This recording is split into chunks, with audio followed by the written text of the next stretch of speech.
Up next on Ram Center, the gymnastics team sets a new school record in points.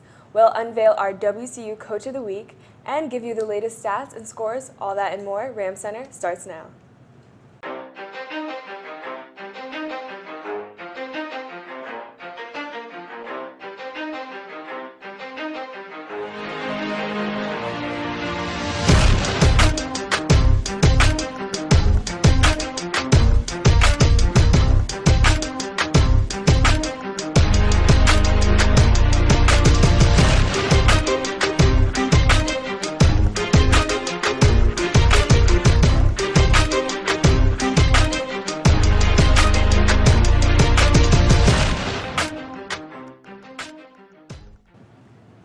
Hello and welcome to Ram Center, brought to you by the Office of Student Affairs.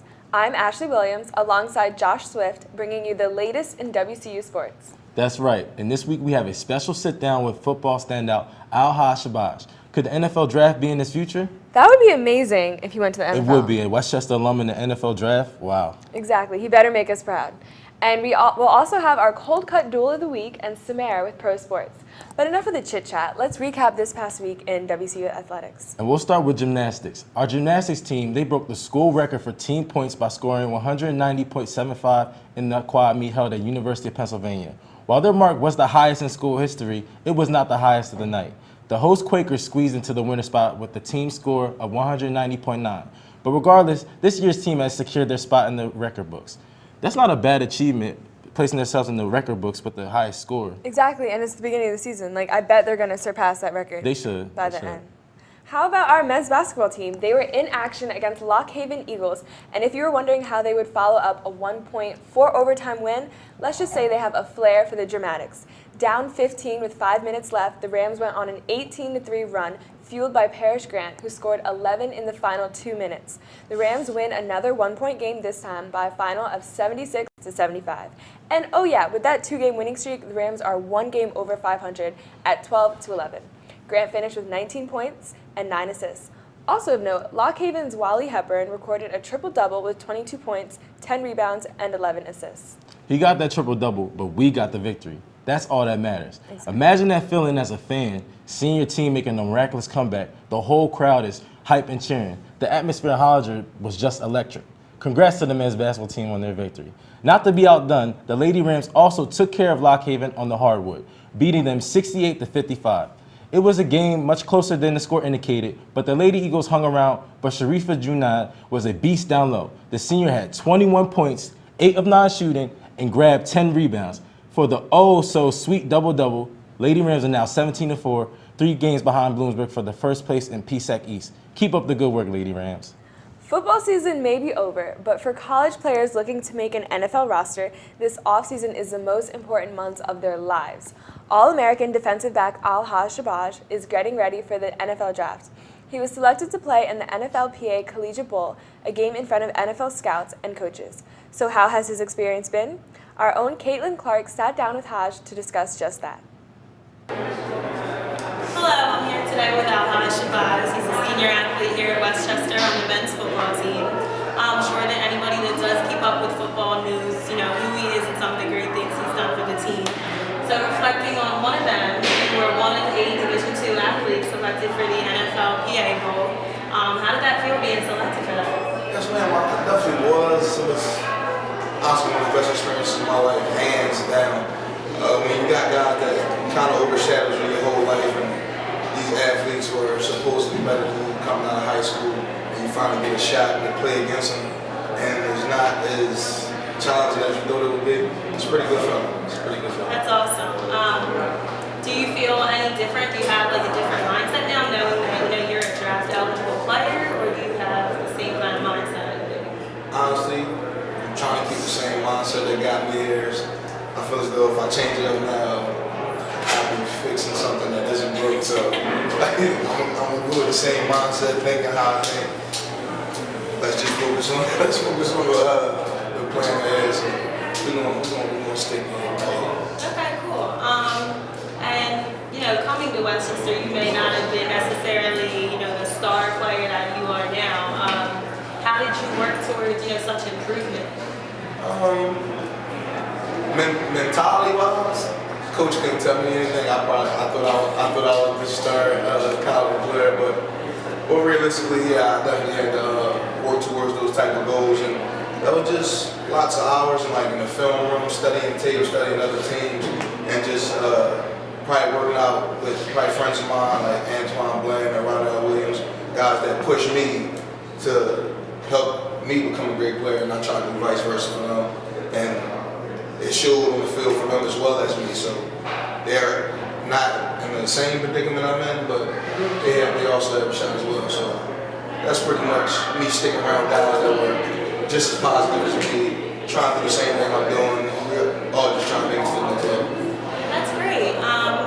So my last question for you is just, because you have made such a great improvement here. For any athletes that, might be watching this, like, what kind of advice do you have, words do you have just, for like improvement so that they could maybe have successful of a career as you did? Maybe my biggest point of advice I would have to people is pretty much just to speak what you want to do into existence. I hear so many people like not confident enough to say, I want to go to the NFL. Like, you looking at what people, how they going to interpret it just because you come from a small school. Because on many occasions I had plenty of people tell me, like, the school you go to, that's pretty much not going to happen for you. But I speak into existence. If I say it so much that you start to believe it, it's going to be in me regardless. So don't be scared to let people know like what you really want to get into. It's not more so on a cocky type of thing. It's confidence. It's telling people that you believe in yourself, and that's my biggest thing that I think people should have. So. Thank you. Well, thank you so much for coming today, and congratulations for everything you've accomplished. Best of luck in the future, and back to you guys. Thank you, Kate, for that great interview. Seems like Al Shabazz has everything going well so far. Westchester University wishes him the best of luck in his future. This week's Coach of the Week goes to Coach Blair of the men's basketball team. Coach Blair is in his 6th season as head coach here at Westchester and recently led the team to a comeback victory against Lock Haven University on February 4th. The Westchester alum is the school's 2nd all-time leading scorer.